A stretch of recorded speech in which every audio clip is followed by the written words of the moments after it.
I never imagined a normal family BBQ would turn into the moment my marriage started falling apart. It was my younger sister Natalie's birthday, and her backyard was full of noise and warmth. Kids were running around, my dad was flipping burgers, and music played softly from a speaker near the fence. Everything felt safe, familiar. I remember holding a cold drink and trying to calm my nerves, telling myself to breathe and smile. Please stay with me as I tell you my story, and please do not forget to support our channel by subscribing, liking, and sharing with your loved ones. My husband, Ethan, had promised me something very clearly the night before. He looked me in the eyes and swore he would not bring up our possible move out of state. He knew how sensitive it was. He knew how close I was to my family. What he didn't know was that I was pregnant, and my emotions were already raw and fragile. When Ethan arrived, something felt off right away. He barely kissed my cheek and went straight for a drink.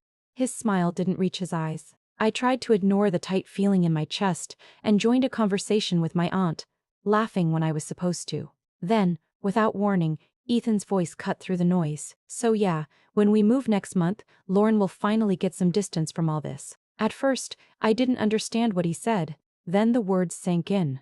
The yard went quiet in a way that felt loud. Natalie's smile dropped. My mother froze. Everyone turned to look at me like I was part of a joke I didn't understand. I laughed weakly and said he was joking, but Ethan shook his head and corrected me, calmly, confidently, like he was stating a fact. He talked about job opportunities and fresh starts while I stood there feeling exposed and small. My face burned. I could feel my hands shaking.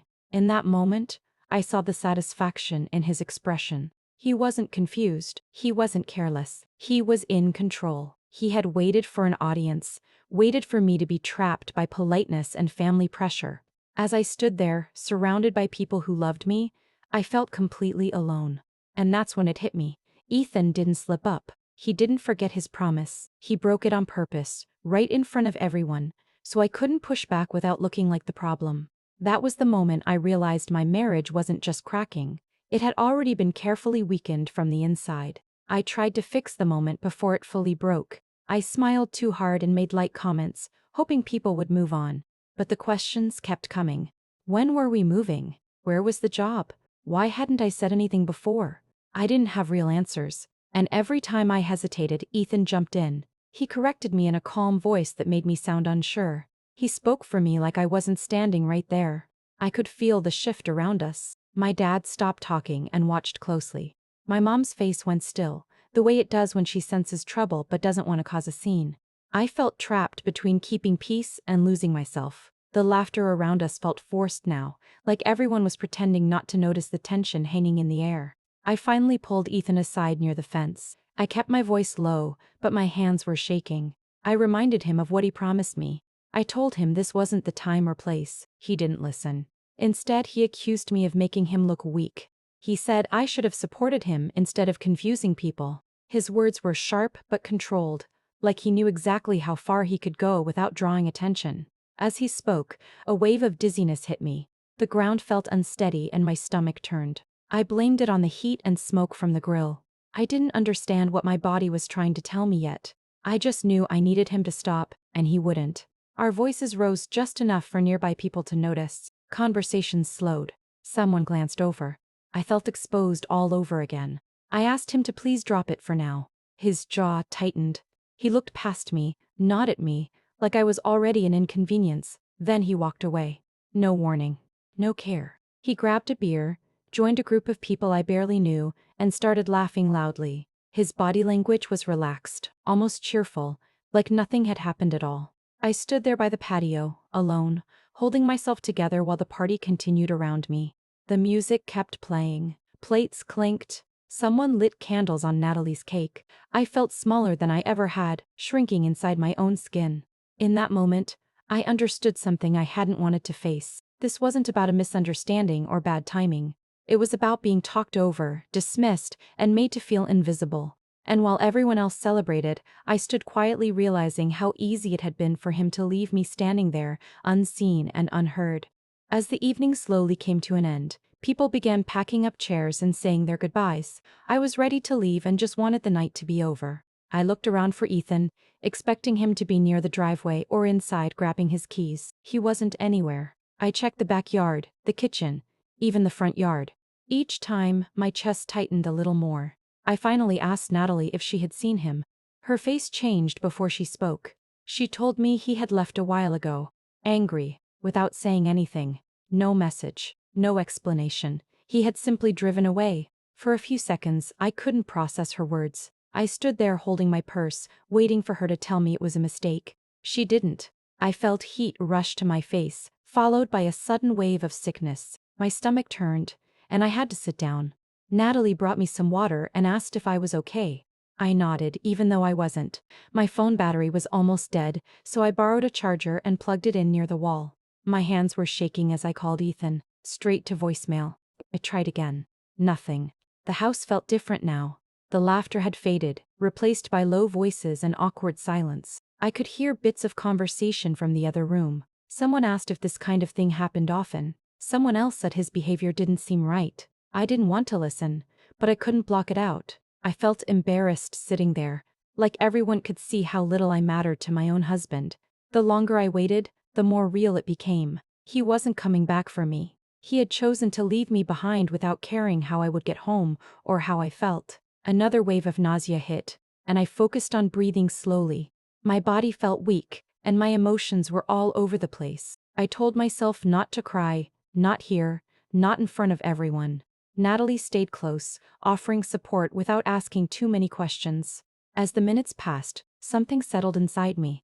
A quiet thought I had never allowed before. Someone who loves you does not leave you like this. They don't disappear in anger and make you figure everything out alone. Sitting there, stranded in my sister's living room, I realized this wasn't normal or acceptable. That night planted a truth I couldn't ignore anymore. Being married didn't mean being cared for. And loyalty shouldn't come with fear, confusion, or silence. I got home very late that night, long after the house should have felt quiet and safe. The lights were off, and the space felt empty in a way that made my chest ache. Ethan wasn't there. I didn't bother checking my phone again. I already knew there would be nothing waiting for me. My body felt heavy, like I had been carrying something too big all day. I changed clothes, sat on the edge of the bed, and tried to rest, but sleep wouldn't come. My stomach kept turning, and my head wouldn't slow down. Every time I closed my eyes, my heart started racing again.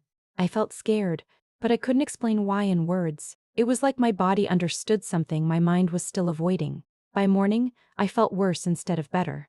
I moved slowly, holding onto the sink as I brushed my teeth. That's when I noticed the small box I had pushed to the back of the cabinet days earlier. I had been ignoring it on purpose, telling myself I was overthinking things. Standing there, tired and shaky, I knew I couldn't avoid it anymore. I took the test without emotion, like I was on autopilot. When the result appeared, my legs gave out, and I slid down onto the bathroom floor. I stared at it for a long time, not crying, not smiling, just breathing. It felt unreal, like the world had shifted without asking me. Ethan didn't know.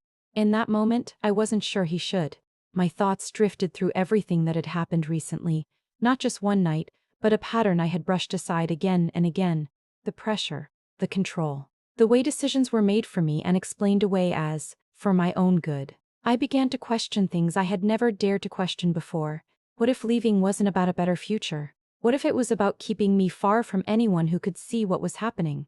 The idea scared me more than the test in my hand. I placed the test back in its wrapper and sat there until my breathing steadied. This wasn't something I was ready to share. Not yet. I needed time to think, to protect what I had just learned. Carefully, I wrapped it in paper towels and placed it at the bottom of the trash, covering it so it couldn't be seen. As I stood up, one clear thought stayed with me. Whatever happened next, I wasn't just making choices for myself anymore. There was a life depending on me now. And even though I felt alone, I knew one thing for sure. I would not let fear or control decide the future for my child. Ethan came home later that day like nothing important had happened. He didn't ask how I was, or if I got home safely. His face was calm, almost distant, and that scared me more than if he had been angry. He set his keys down and started talking right away, like he had been preparing his words. He said I had embarrassed him in front of my family. He claimed I made him look unsure and weak. When I reminded him that he left me without a ride, he brushed it off and called it taking time to cool down. He spoke like his choice was reasonable and mine was the problem.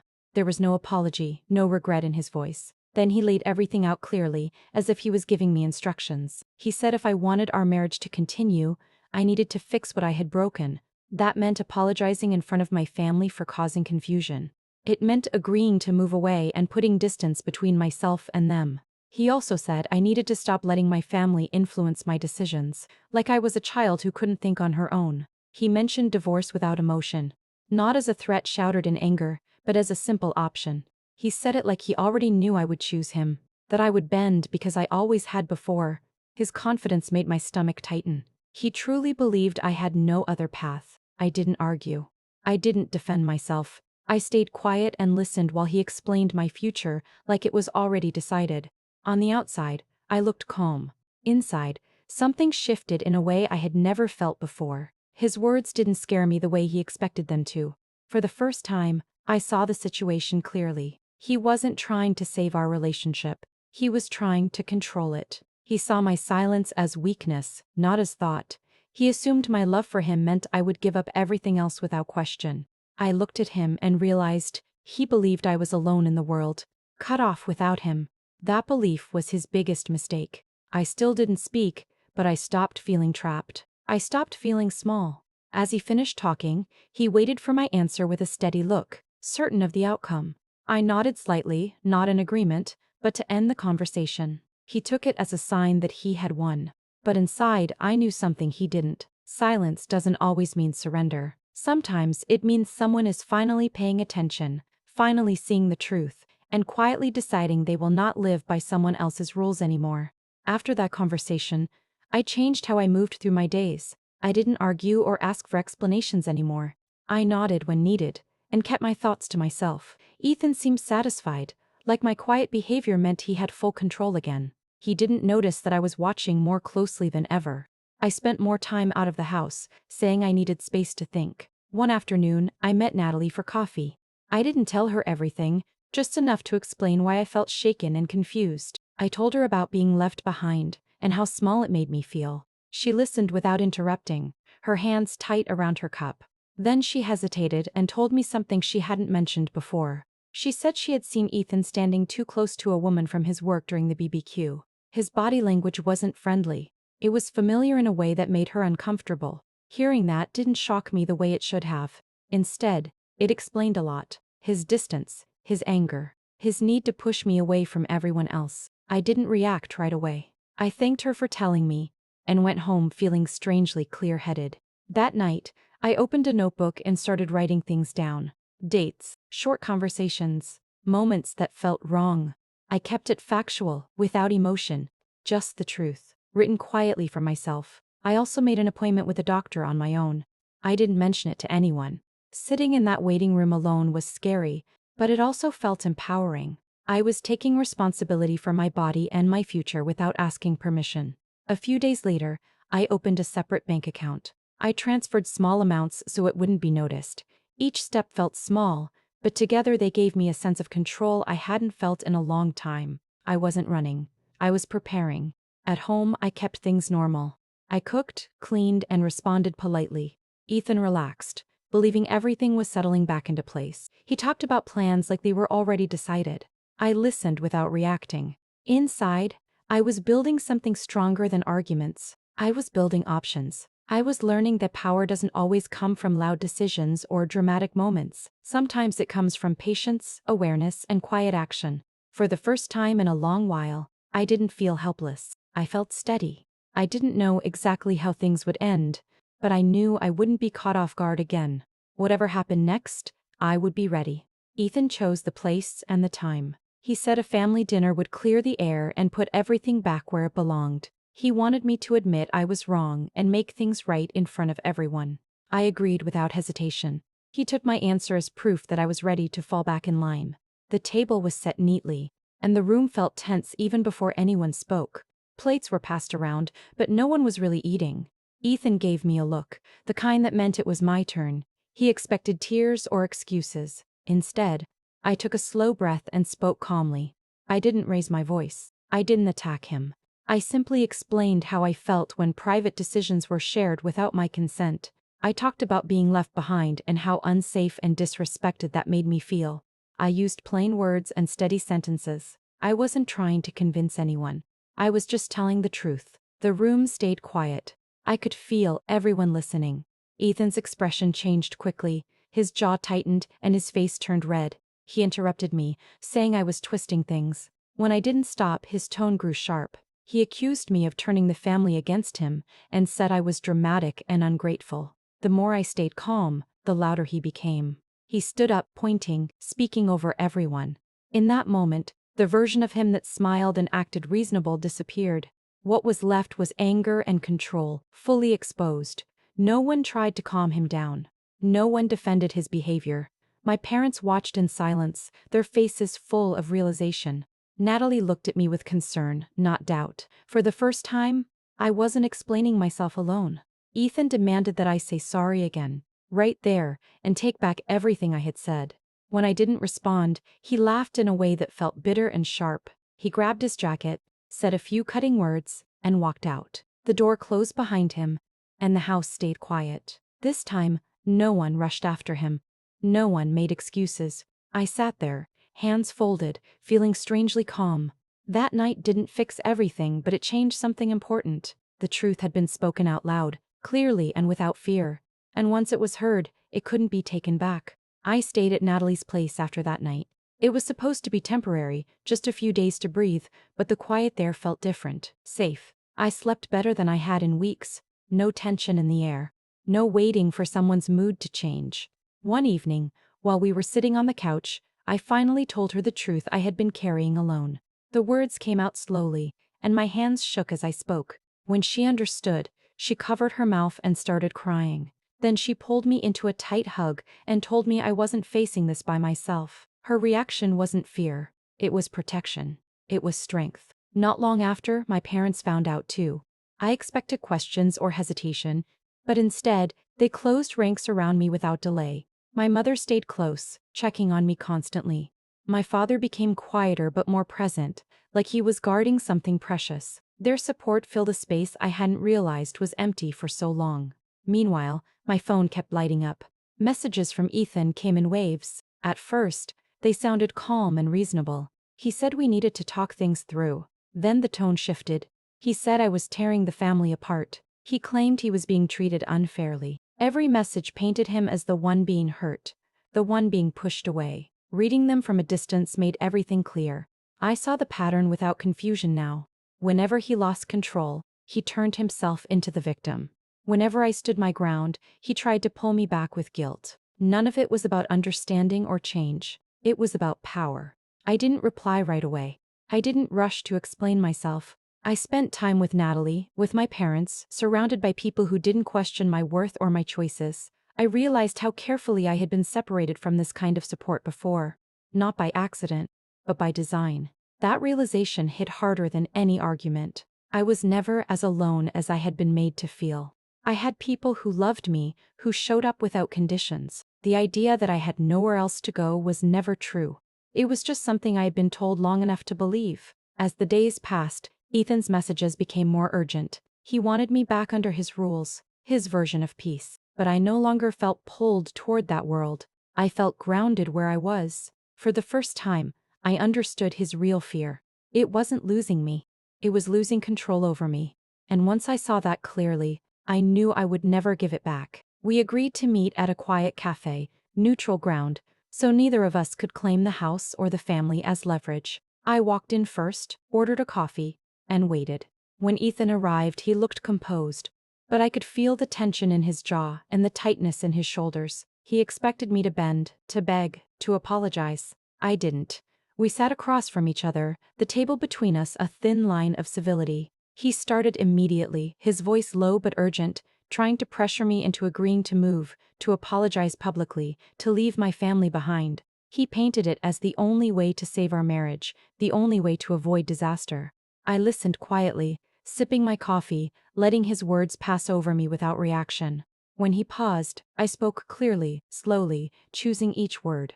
I told him I would not move. I would not apologize for his mistakes. I would not beg. I reminded him that loyalty doesn't come from fear or control. I looked him in the eyes and told him the truth about the pregnancy. I didn't frame it as a tool or a weapon. I didn't offer it to change his mind. I just stated it as reality. There was a new life coming, and that was mine to protect. His expression shifted immediately. First came shock, then anger. He raised his voice, insisting that I had to choose him or my family. He tried to guilt me, to twist everything I had done into a crime, into betrayal. He leaned forward, hoping I would falter, hoping the words please or sorry would leave my lips, but I didn't move. I didn't flinch. I had nothing to offer him anymore. Finally, after what felt like an eternity, I spoke the words he least expected. I said, "Go ahead and file." Not as a threat, not with malice, just calm and firm. For the first time, he had nothing left. No leverage, no control, no fear to use against me. His confident facade cracked, his eyes searching mine for submission that wasn't coming. I stayed still, composed, and for the first time I saw him powerless. In that moment, I understood something completely new. Power isn't taken by force. Sometimes, it's realized quietly. By standing firm, by refusing to bend, I had claimed it back. Ethan could try to manipulate, threaten, or frighten, but he no longer had a hold over me.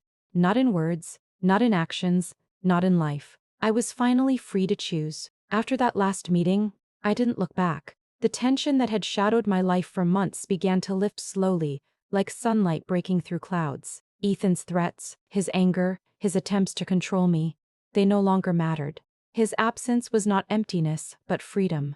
I felt lighter, clearer, finally able to breathe without worry or fear. I focused on the small, important things first, preparing for my child, arranging appointments, setting up the nursery, all tasks that grounded me and gave my life purpose beyond anyone else's expectations. Every choice I made was mine alone, guided by love, not fear or obligation. I realized how often betrayal hides behind promises, how easily control can masquerade as care. Recognizing that allowed me to see my own strength in ways I hadn't before. Time with my family became a lifeline. My parents and Natalie supported me without judgment, without hesitation. Their care reminded me that love doesn't demand submission. I laughed more freely, slept more deeply, and spoke my mind without fear. Each day, my confidence grew. I began to see that living fully, on my own terms, was the clearest answer to every attempt at manipulation I had faced. I also noticed a subtle shift inside myself. Revenge, I realized, doesn't always come from causing pain or striking back. Sometimes, the strongest revenge is simply thriving, refusing to let someone else write your story. By reclaiming my life, my choices, and my body, I was proving that no one could hold me hostage, not even someone I once trusted completely. The pregnancy, once a secret that made me anxious, became a source of hope. I imagined my child growing up in a home filled with love, not fear. I pictured teaching them about strength, about standing up for oneself, about choosing family and truth over control. That future became my focus, my guiding light. Walking through each day, I carried no bitterness, only clarity. Ethan's absence no longer left a hole. It left a space I could fill with care, attention, and possibility. I was not angry, but determined. I was not scared, but steady. Every step forward reinforced that my life could no longer be dictated by someone else's ego or threats. The real victory wasn't hurting him or making him feel powerless. The real triumph was mine. By walking away, refusing to submit, and building a life rooted in my own choices, I found freedom, peace, and the quiet, undeniable strength of someone who would never be controlled again. Do you think I did the right thing by standing up and refusing to be controlled? Or should I have tried to fix things with him? I really want to hear your thoughts. For more stories like this, subscribe and turn on notifications.